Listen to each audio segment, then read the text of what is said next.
Welcome, ladies and gentlemen, to the weekend podcast of the Lotus Eaters for the 2nd and 3rd of January 2020. 2021 is what it should be.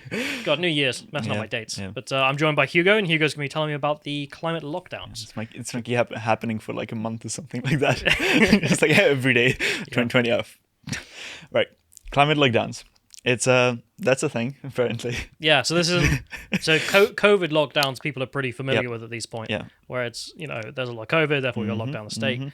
But a climate lockdown is what's being proposed. Yeah, so it's a video has been doing the rounds of Mark Morano being a guest on Tucker's show, and there's the article from Real Clear Politics about it, where in the video, which we're not going to play, but he says that the idea of the climate lockdown is being introduced and is being pushed, and Tucker has his Tucker face, so we know something's up.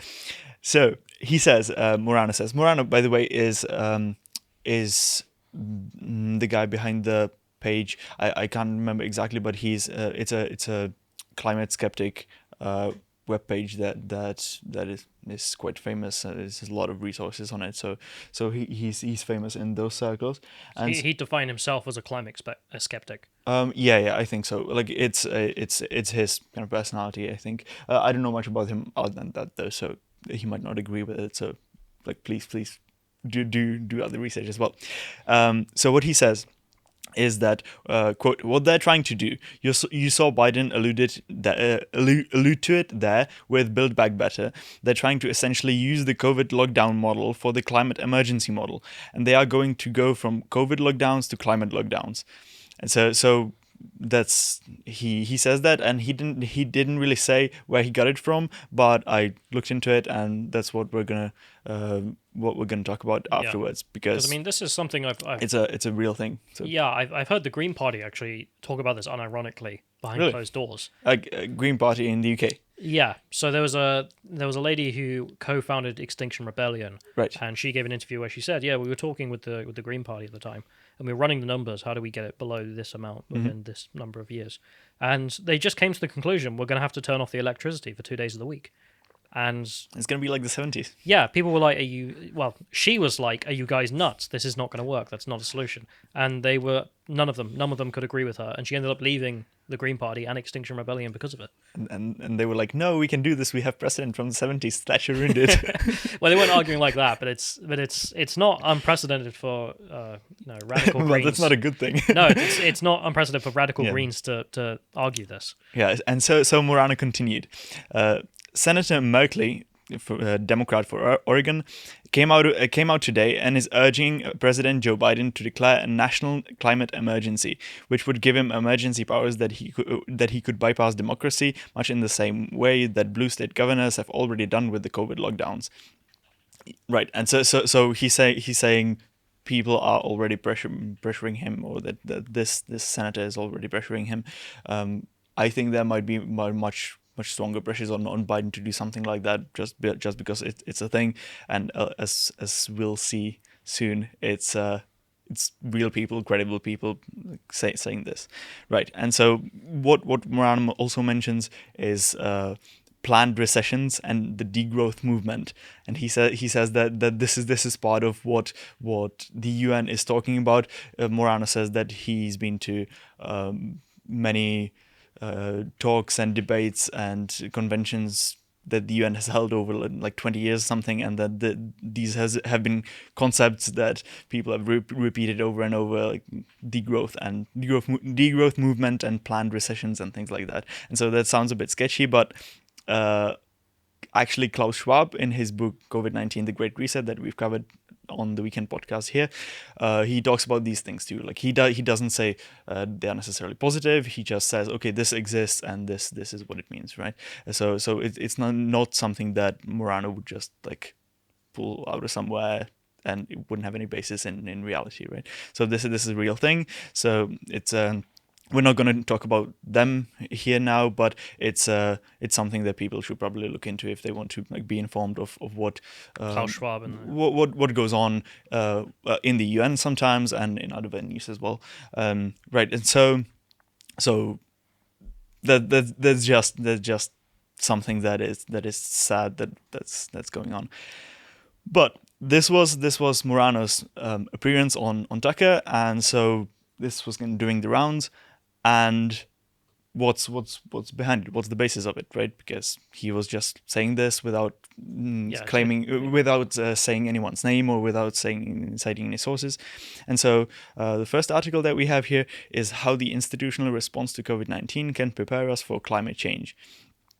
And this is an article that is very vague, that is kind of weird, just because it says something, but you have to read between the lines, because the person who writes it honestly doesn't write very well. So it's not very clear what he means often. But you can find out if you spend a long enough time on it. And so what he says essentially is that institutions overall need to change to be able to respond to climate change. And so the institutional setting, what he means is politics, economics, and everything, international institutions, things like that, need to change in order to be able to respond to climate change.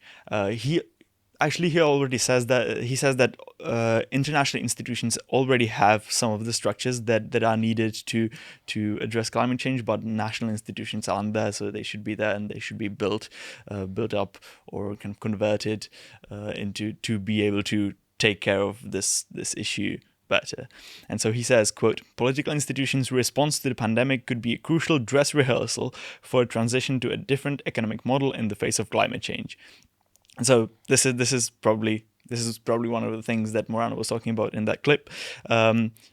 He's saying, okay, this is a dress rehearsal. That's kind of a weird statement to make.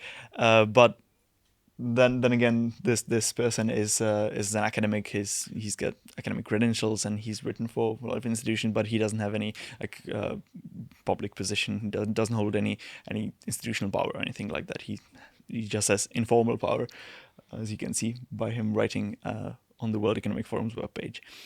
And so dress rehearsal is something that he sees the lockdowns as preparing us for something that might happen in the future, because it will need to happen if you want to solve climate change. That's his position. So he says that a different economic model is needed, right? And that economic model... Sorry about the siren. Daily siren. Yeah, daily siren.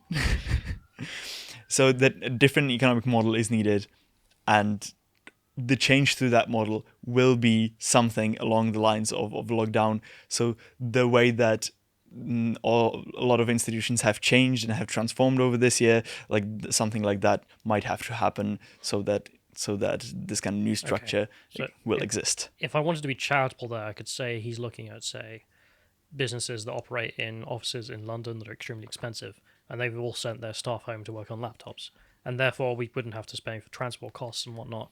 Therefore, there's a saving there in terms of climate, and that's what he's looking at, if I was being incredibly charitable. But I imagine that's not where he ends his argument. Yeah, so I appreciate the charitability, but that's not it, unfortunately. Yeah. So I'm gonna quote some more. He says that the lockdowns are presumably a success, they have been very, very good things. He doesn't say that, but that's what it seems like. So, quote, "The response of most countries has been impressive in both scale and scope. At a minimum, it is remarkable that, even without any previous experience, many countries have chosen to shut down their economies at unprecedented cost in order to protect the most vulnerable in society. Some have observed that such a response to the pandemic has provided a crucial dress rehearsal for how political institutions might fare in sustaining a transition guided by science to a different economic model in the face of climate change." So he's saying all the governments and states have done all this, have done these massive things, and equally massive things can be done. Therefore, we can see it because they have been done. They can be done for some purposes if we just... Therefore, it's legitimate to do it. If we just try enough. He thinks that it's legitimate to do it for climate, but he also... What he's mainly saying is that it is possible to do it for the climate, right? So just by saying... just by the virtue of it having been done for some purposes, he's saying if we want enough, if we try enough, this can be something that can happen, right? And so a dress rehearsal, right? So it's probably relevant to point out that lockdowns have been a failure, and they've been proclaimed a failure and identified as a failure and analyzed as a failure by many people, and just talking about them as if they were a success of some sort is just, I don't know. I don't even know what to say about it. So, certainly not a credible position at this point. Yeah. Like even if you want to argue that, when we do more studies 2 years from now, we'll see that they actually did work in achieving their goals. Yeah. Well, yeah. That's not the case now, is it? Yeah, and so he's saying what I was when I was quoting before. The countries have chosen to shut down their economies at unprecedented cost in order to protect the most vulnerable in society. But this wasn't the process. The process was saying, okay, by locking down, we will save this number of people, but almost no one ever looked at what lockdowns actually do and what the cost is on the flip side of the coin, right? And so this was just broadly ignored on anytime lockdowns came up. So it's just bizarre that he frames it like this, because it's not clear that most vulnerable in society get protected by lockdowns and not exposed to other things, other public health things that might put them in danger, right? So it's just sad. Right, and so the last quote that I have from him here is him talking about how it's going to go in the future, or how he imagines it might go. So, quote, "To ensure politics is fully mobilized towards implementation of institutional change to solve climate problems, individuals will need trustworthy national institutions to help them understand it, especially if they are to bear some of these costs. This is where the pandemic holds an important lesson. In countries that have successfully implemented lockdowns, public health institutions have earned sufficient trust to guide those decisions." So he's saying governments have earned and institutions have earned their trust by managing lockdowns correctly. I mean, name a country that's overwhelmingly trusting of its government after a bunch of lockdowns. I mean, I don't know about you, but every time I see a lockdown take place, like, the trust in the government and the government's ability to handle the virus seems to decline proportionally. Yeah, exactly. Like, I have no idea. Like, where does he live? Like, what planet is he living on? Like, this is not real, right? He doesn't have any links or anything. He just says it. No, he just says it. And like, if anything, the opposite is true, right? Like, and at best, like, nothing, no change in trust has happened, but there's definitely not been an increase in trust. And so him saying, okay, this is a good model for the change that we want to see in the future, because it has promoted this kind of trust, is weird. It's just bizarre. So I don't know what more to say about this. This is just weird. Okay, but this is a guy proposing climate lockdowns, and he's laying out the rationale for it. He's saying that society will need to change, and because of the climate crisis, and it will need to change institutionally, and the way and the extent to which the institutions will change will need to be similar to what has been done during the lockdowns.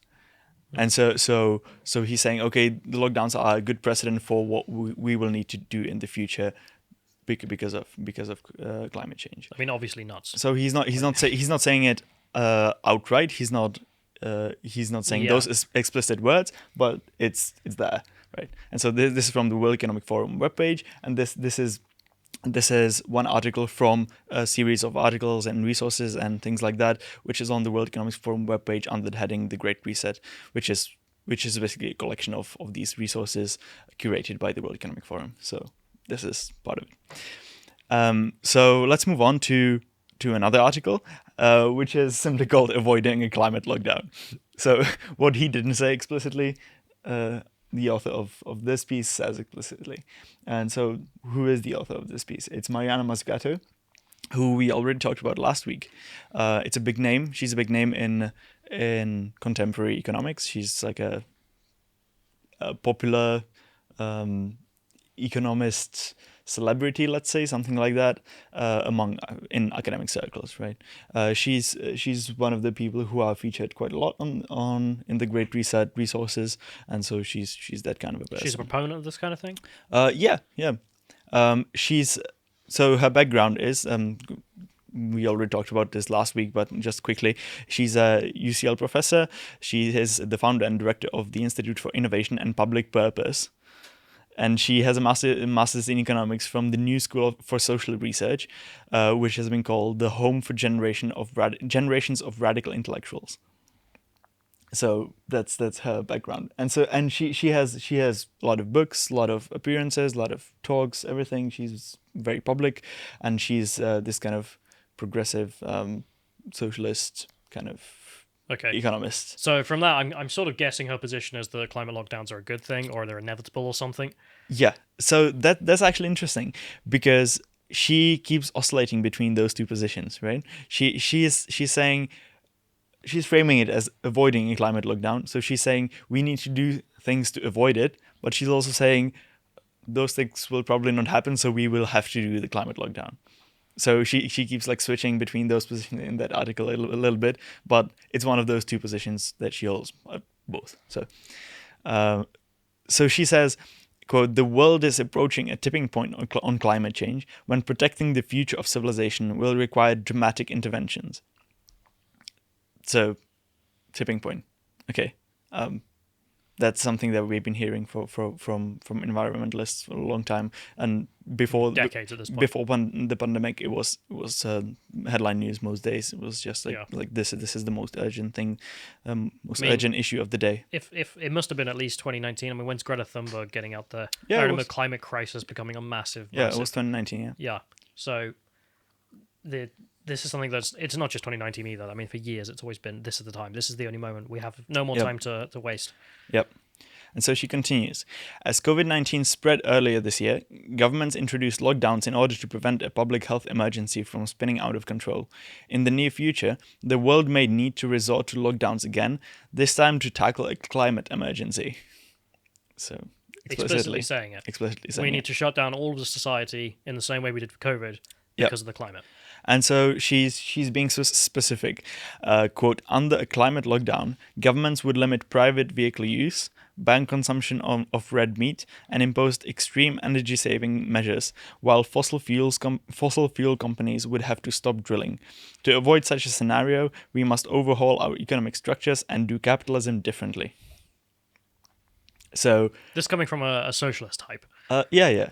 Not surprising, but at the same time, I find it kind of interesting that these are the things that she's focusing on: private vehicle use, consumption of red meat, because those are things that have been floated before, but and have often gained attention from a lot of the public because of that kind of outrageousness or something, like to too many people. And so I think what she might be doing here with mentioning these things specifically is to produce kind of a Streisand effect, to try to fish for it.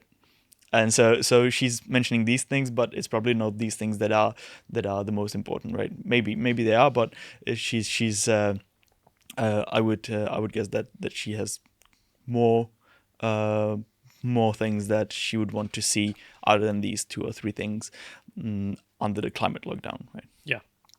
And that's nothing conspiratorial. That's just that. I mean, just take restaurants. I mean, restaurants are the big thing that been closed down for the lockdowns. Yeah. And you read Conquest of Bread. Like, we need communal kitchens. It's restaurants are a massive waste of everyone's time because you could just cook at home. I can't imagine she's not eyeing that up as well. No. I don't think that's her position. But if you, I bet she's eyeing it up. Though. Like, this is a huge waste of electricity and causes a lot of carbon dioxide compared to cooking at home. Therefore, if you made the argument to her, how would she refute it? I haven't heard her saying the opposite. So yeah, but they, people like this, they probably couldn't refute it, and that's the point. Just joking now. But if you look at any of her public appearances or her talks about how she thinks, like this is not, it's not just limited to these 2 or 3 things that Who's she writing for here? I forgot. Who's she what? Who's she writing for here?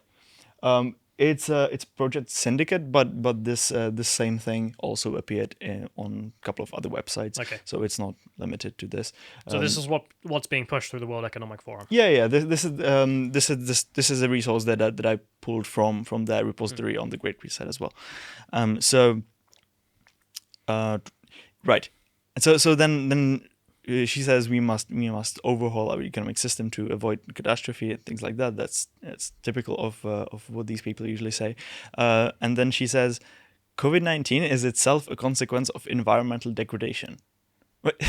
And there's no explanation. This is just out of the blue. Like, she just says it, right?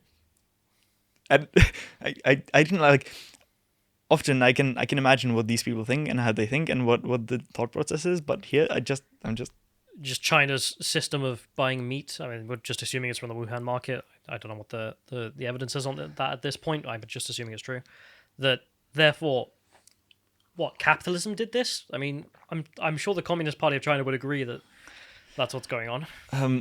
I have no idea, but apparently capitalism is to blame, comrades. Apparently climate change caused the goof. So right. So she goes on.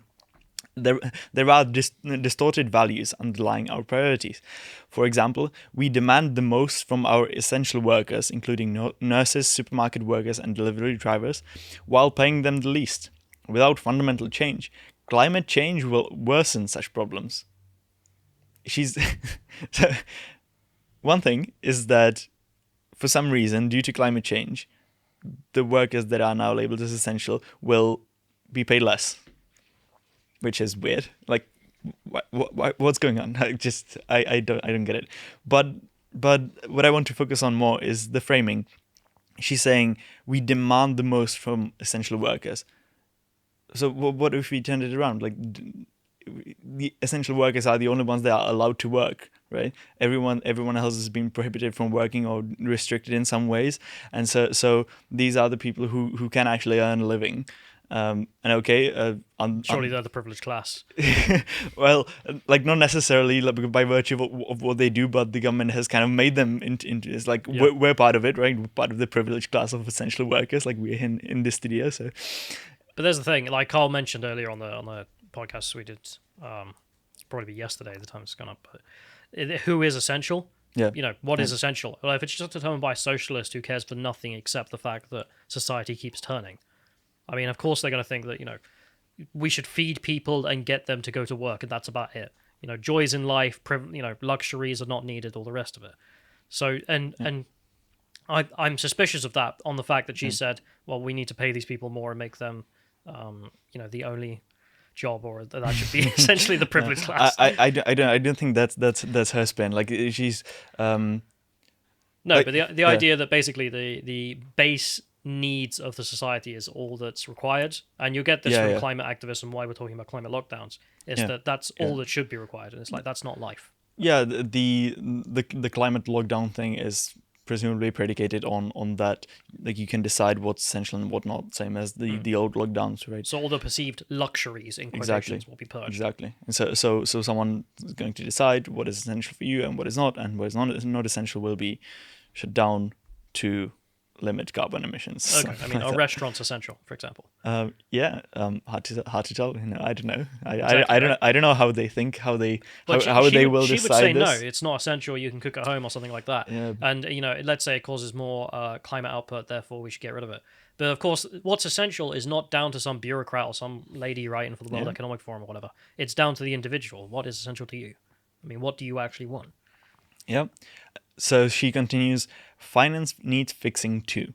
During the 2008 global financial crisis, governments flooded markets with liquidity, but because they did not direct it towards good investment opportunities, much of that funding ended up back in a financial sector unfit for purpose. This is not real socialism. It's nothing else, right? So she's saying, okay, the financial crisis was being solved by the Fed or a lot of central banks flooding the market with new money and buying up debt. This was not done correctly, right? This was she's exactly the kind of person who would, and I I'm very sure that if you go back at what she was saying, then she was saying, okay, like we need to do this. This is important. Like this is. And going now to that get hasn't out. worked. Exactly. Well, it wasn't the right way of doing it. Exactly. Yeah. Right. And so the not real socialism thing is a thing. And she's just gonna say the same thing after what she's proposing now is gonna fail in the future, is gonna produce something the opposite of what she wants. She's gonna say that no, this is not real socialism again. You know, the World Health Organization has come out and said that lockdowns cause one thing: poverty. Yep. So if we do climate lockdowns and it causes mass poverty, well, don't worry, it wasn't real climate change activism. Exactly. Something like that. So because she's just gonna flip on this too when this inevitably fails in the future, if it happens, no one should listen to her. She's not a credible person to listen to. But this is part of the Great Reset. What's being pushed? It is. She's one of the big people who support it and who give it kind of intellectual credibility. Right. And so she has a closing paragraph where she speaks in a very like weird way. A lot of these people do this. I mentioned this already last week, where they use the term "we" and "us" as something, as to invoke like camaraderie between like me or you and them, right? It's like we are all in this together as society, right? This is the royal we, right? And so just instead of the "we," instead of the "us," just change it in your head to meaning her personally or what she wants, right? Yeah. And not as society. So, quote, "The window for launching a climate revolution and achieving an inclusive recovery from COVID in the process is rapidly closing. We need to move quickly if we want to transform the future of work, transit, and energy use, and make the concept of a green good life a reality for generations to come. One way or the other, radical change is inevitable. Our task is to ensure that we achieve what we want, while we still have the choice." My task is to achieve what I want. Exactly. Makes so much more sense, doesn't it? While I still have a choice. So the window is rapidly closing. Okay. Good. So yeah, this is the state of politics at the end of 2020 and beginning of 2021. But this is why it's so absurd to see people pushing the Great Reset, which is just like, either you have no idea what you're talking about, or I don't know, you're a maniac. I mean, climate lockdowns. I mean, even the co-founder of Extinction Rebellion was like, "This is nuts. I'm out."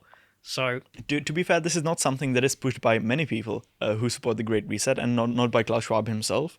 This is not like a central part to it, but it's something that is popping here and there. I can see why it comes along with it. And I can see why people can think the two and two go together. This avoiding a climate lockdown article has been kind of floated there. It's been seen as she's been like floating a balloon and looking whether it sticks or not, whether like someone reacts to it and who and how. And so if the reception is good, then more things are going to be unveiled. Yeah. So, but you have some more stuff about the Great Reset. It's a conspiracy theory. Yeah, it is a conspiracy theory, and I'm going to talk about that tomorrow. Yeah, so tune in for that.